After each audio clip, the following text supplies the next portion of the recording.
Hey everybody, it's Zach with Bluegrass Rentals of EKY. You're in my office with me today, and I wanted to talk to you today about something very important, something I've been seeing on a lot of these Airbnb investing Facebook pages, and the topic is the accessibility policy of Airbnb, and the subject is service animals. We've all had the argument probably with a guest at some point, or you will during your hosting career. The idea of service animals and emotional support animals, and probably a guest wanting to bring one into your property that clearly says does not accommodate animals. It happens. And unfortunately, I've ran into some guests during my time as a host that used Airbnb's policy against me as the host. And I want to talk about Airbnb's views on service animals and emotional support animals today, because they make it pretty plain how they feel about it and what you might be able to do as a host in order to relate to guests who are trying to bring into your property an animal that they claim is a service animal or an emotional support animal. Listen, I love animals. I'm all for animals. I myself have a dog, and I've had dogs my whole life. I've had horses whenever I was growing up. We've had cats. We've tried to get goats. We've had chickens. I've had all kinds of animals during my life as a person. But at times it's not fitting to have an animal inside your Airbnb property. I've done rental arbitrage myself. I've had 3 properties in Ashland, Kentucky. We currently have a cabin under construction in the Red River Gorge, which will be a full-time short-term rental and our personally owned first-time big investment. But at one of my rental arbitrage properties was an apartment, and the landlord of the apartment did not allow animals at the property. So in my listing description and in everywhere all throughout my listing, in my rules and such, I made it plain that we did not allow not service animals, but we did not host animals at the property. So, kindly book a property that does. But we had a guest one time who I didn't even know they brought animals, but a neighbor to my apartment notified me in text message that my guests had 2 dogs, 2 bulldogs, in fact, that were aggressive. And when I reached out to my guest to say, hey, I don't allow animals at my property, the landlord of the property does not allow this, I'm going to need to ask you to leave because I do not host animals here. I was pretty upset that they didn't even tell me that they were doing this. And they were already 5 to 6 days into a 12-night booking. And my heart sank, because if they're going to do that and not tell me and go against my rules, my neighbors in the apartment are concerned, I should have probably asked for inspection of the property. It's my place. But I did not do that. I just at the time was scared. And ultimately what scared me the most was they pulled out the almighty service animal card. So not knowing Airbnb's policies tied my hands. If I would have known Airbnb's policy at the time, I think that I would have had more of a backbone or more of a voice with this guest who was disobeying my rules in order to have protected my property. Those guests ended up doing over $1,500 in damage with their dogs literally chewing off the bottoms of 2-bedroom doors, ripping up carpet, peeing everywhere, peed on my couch, peed on the bed linens in the master bedroom, peed in the living room carpets. It just was a disaster. And ultimately ended up the booking. I thought, I'm going to make a lot of money on a 12-night booking. Ended up being the most costly booking to me I ever hosted. So this is the reason this matters. You need to know this in order to protect yourself in your investments. So go to google.com, search Airbnb service animal policy, and you're going to click on the first link, Airbnb's accessibility policy. And the very first thing that pops up on Airbnb's accessibility policy is their service animal and emotional support animal instructions. These instructions are for you, the host, and for the guests, or if you're ever a guest. And it's broken down into several subheadings. And the first subheading states what we allow. And Airbnb says, what we allow is guests are not required, number one, you need to know this, to disclose the presence of a service animal before booking. They do not need to disclose to you that they even have a service animal or intend to bring one before they book with you.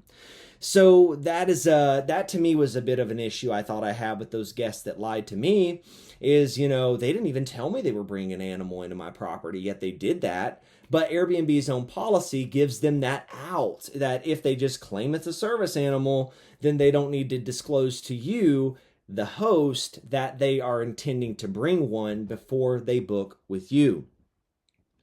Airbnb further says under the What We Allow tab to you, the host, hosts are only allowed to ask the following questions. Hosts are only allowed to ask the following about a guest's need for a service animal. Number one, whether the guest requires their service animal because of a disability. Do you, guest, require this animal for a disability? And the follow-up question, number two, is what work or task the service animal has been trained to perform. So you're allowed to ask two questions during the inquiry phase. Usually for me, it was the guest has to send an inquiry or request to book. It temporarily blocks those dates off until I confirm or deny their booking request. And during that inquiry phase, this is what you're trying to do. Airbnb is helping you as the host here. Ask these two questions.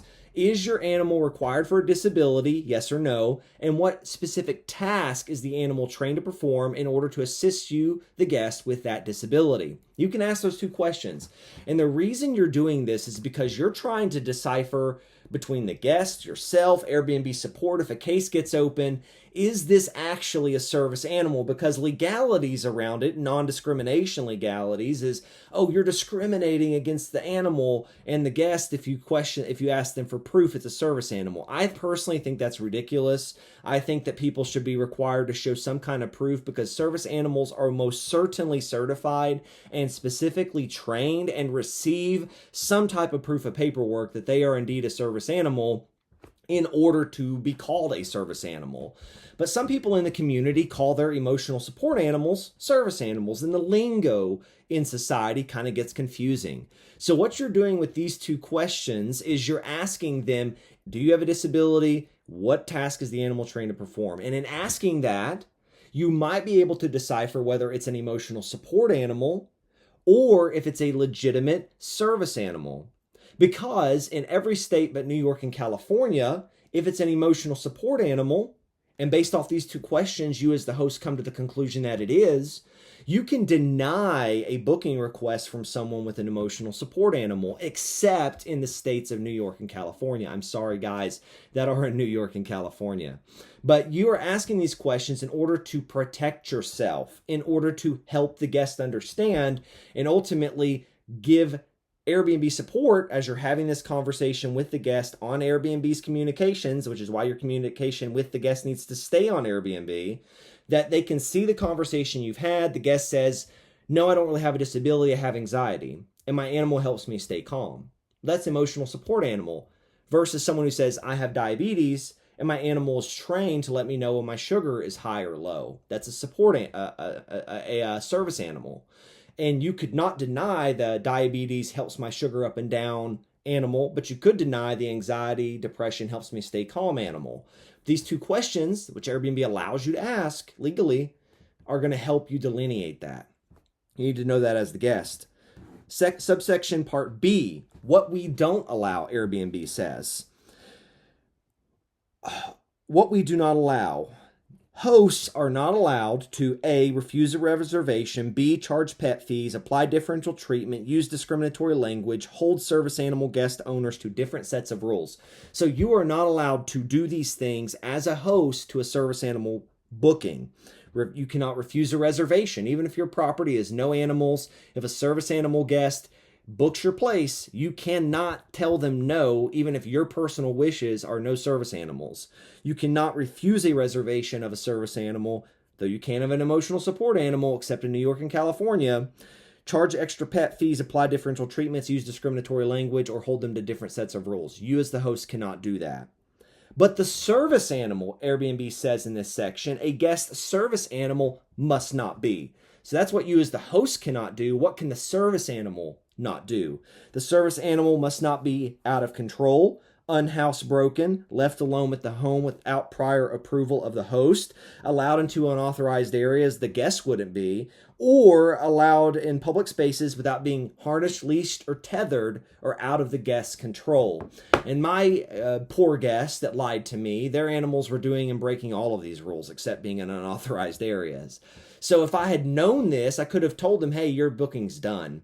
Case would have opened with Airbnb, and then I would have been able to follow up with evidence from text messages from other apartment owners, as well as the evidence when I would have inspected the property and saw this damage, and I could have avoided them staying in my property any more nights than they did and done the damage that they came ultimately there to do in their irresponsibility and, in my opinion, vandalist-like nature. So the animals cannot be unhousebroken. They cannot be out of control. They cannot be threatening the neighbors. They cannot be causing a disruption. And service animals that are specifically trained to be a service animal do none of these things. They're excellent animals. You probably wouldn't even know if they had been in your property, whether the guest told you they had one or not. But it happens where people use the service animal card against you as the host to get their animal into the property because they don't like to travel without Fifi or whatever the dog's name might be. And then Fifi pees all over your bed and does $1,000 in damage. So that happens. And I'm trying to enable you today, and Airbnb is trying to help you with their policy so that you might know what is going on and what you can do. So after all of that, there's a section entitled further down the page, Emotional Support Animals. Let's read together.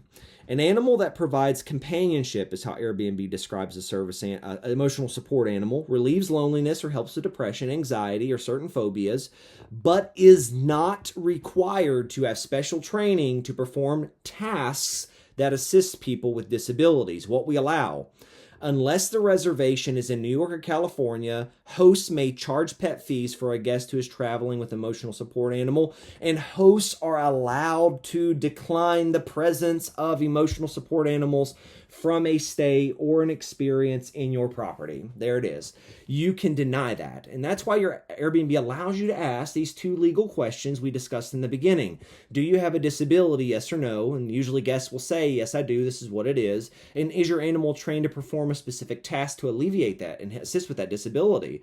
And whenever you have that conversation, that'll help you see, hopefully quickly, whether or not it is a emotional support animal or a service animal, and help you understand how to proceed with whether or not you accept that inquiry or deny that inquiry and what you might be doing legally going one way or the other.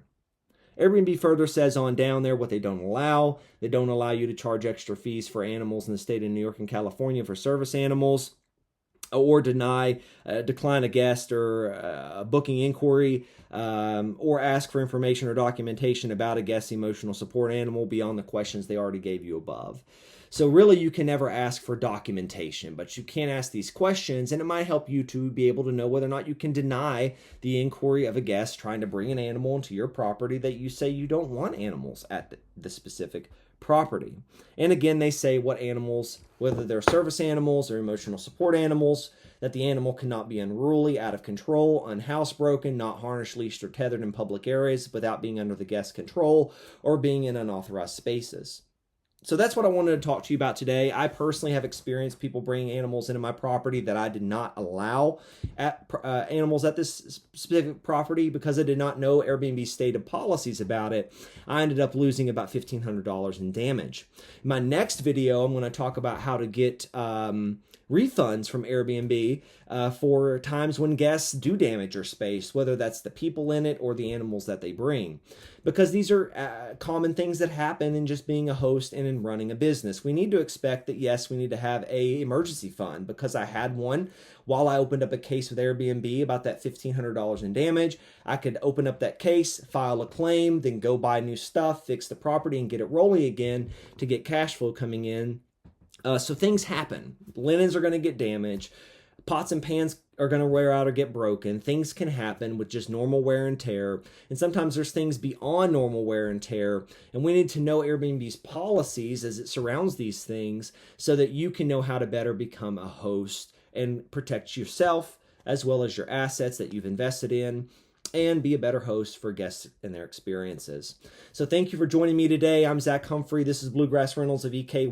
We're going from full-time RN to full-time real estate. Thank you for joining this channel. Hit a subscription down below. Check out some of my other videos. Thank you for being here. Check us out on Instagram too, and give me a like over there at Bluegrass Rentals of EKY, Zachary Humphrey. You'll find me with a little yellow background in my scrubs from work, where we are trying to just learn together, grow together, and become better hosts and better investors from a God-centered mindset. Thank you again for joining me. Have a blessed day.